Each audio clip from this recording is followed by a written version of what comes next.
저는 에듀윌에서 자소서를 읽어주는 남자 윤성훈이라고 합니다. 공공기관 자소서는 어떻게 작성을 해야지 잘 쓸 수가 있고 그 다음에 또 기업이 원하는 자소서를 작성할 수 있는지를 알아보는 시간을 갖도록 하겠습니다.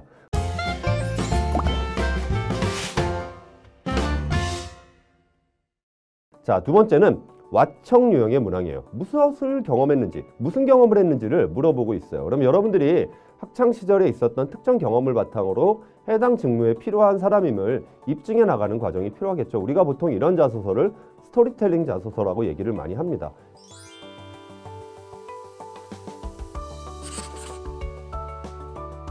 자, 스토리텔링 문항을 적을 때도 똑같이 명심을 해야 돼요. 내가 보기 위해서 글을 적는 게 아니라 누군가를 보여주기 위한 글을 적는다라고 생각을 하셔야 됩니다.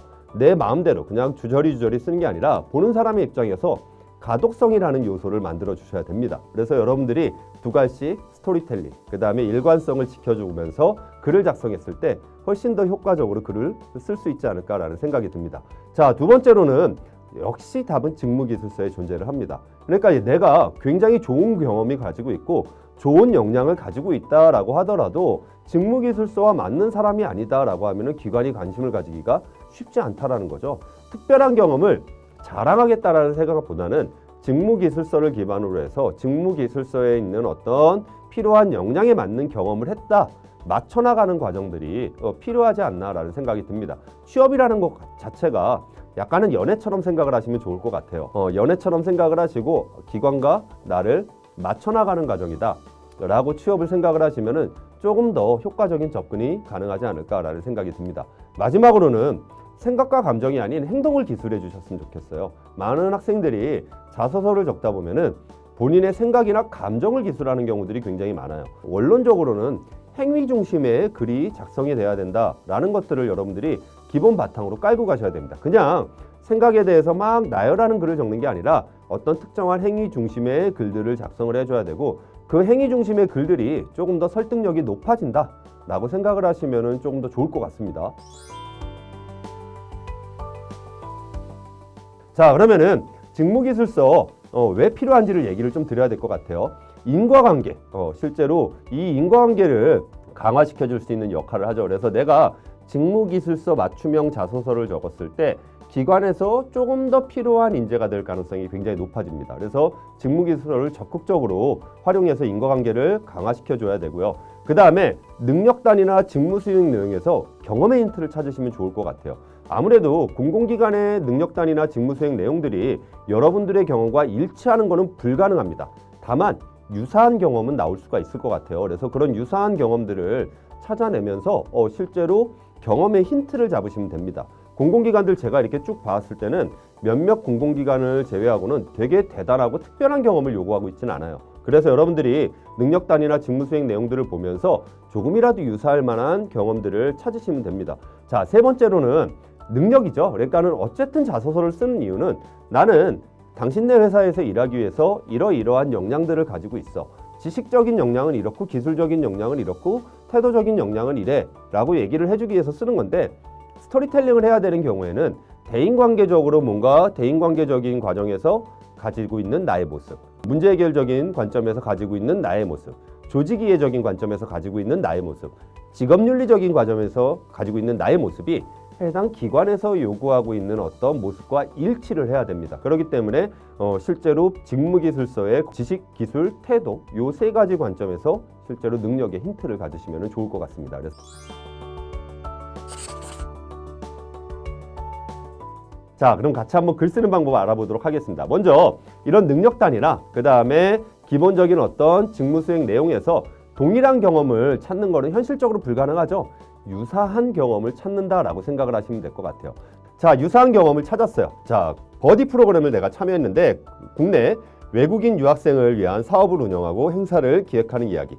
이걸 가지고 글을 써야 된다라고 했을 때 먼저 스토리라인부터 정리를 해보는 거죠. 여러분들이 가장 잘 알고 있는 스타 기법으로 한번 이렇게 정리를 해봤습니다. 그래서 버디 프로그램에서 기획팀 팀장으로 뭔가를 기획을 하게 됐고요. 매년 동일하게 시행되던 투어 같은 경우에 흥미를 잘 얻지 못했다네요. 그래서 왜 흥미가 없었는지 원인을 분석을 해봤어요.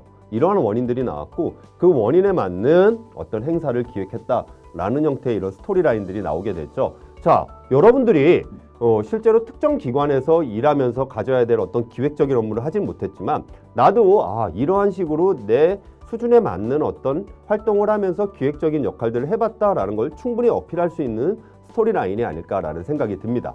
자, 그러면은 이 과정에서 내가 어떠한 역량을 바탕으로 기획을 하게 됐는지를 여러분들이 어필을 해주시면 될 것 같아요.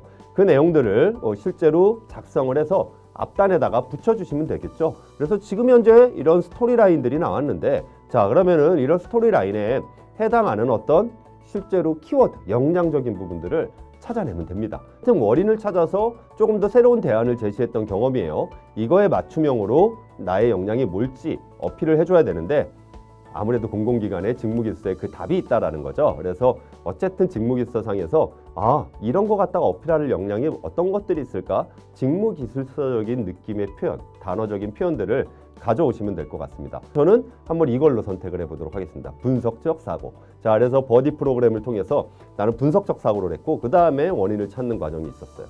그러니까 분석적 사고를 바탕으로 원인을 찾았다라고 어프로치를 한번 해보겠습니다. 자, 그러면은 이러한 형태의 키워드가 나오게 되고 이게 두괄식적인 표현이 되는 거죠.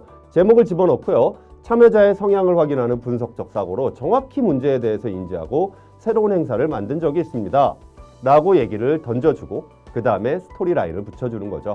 자, 그때 두괄식은 미리 작성하는 것보다 스토리를 전개한 후에 두괄식적인 표현을 붙여주면은 훨씬 더 효과적일 수 있다라는 것들은 꼭 인지를 하셔야 될 것 같습니다. 자, 그러면은 두괄식적인 표현을 한번 붙여볼까요? 이런 식으로 여러분들이 글에 대한 정리들이 가능해지지 않을까라는 생각이 듭니다.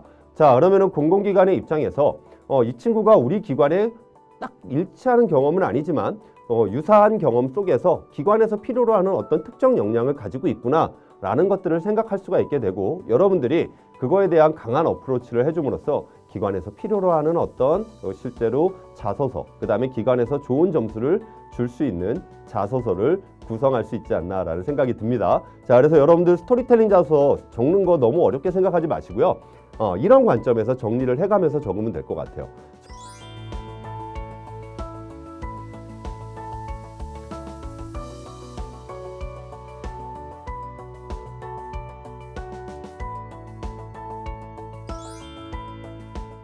자, 이제 마지막으로 하우영 문항의 얘기를 한번 얘기해 볼까 합니다. 어떤 생각, 어떤 계획을 물어보는 거죠. 보통 대부분 논술형 문항을 하우영 문항이라고 접근하시면은 굉장히 좋을 것 같습니다.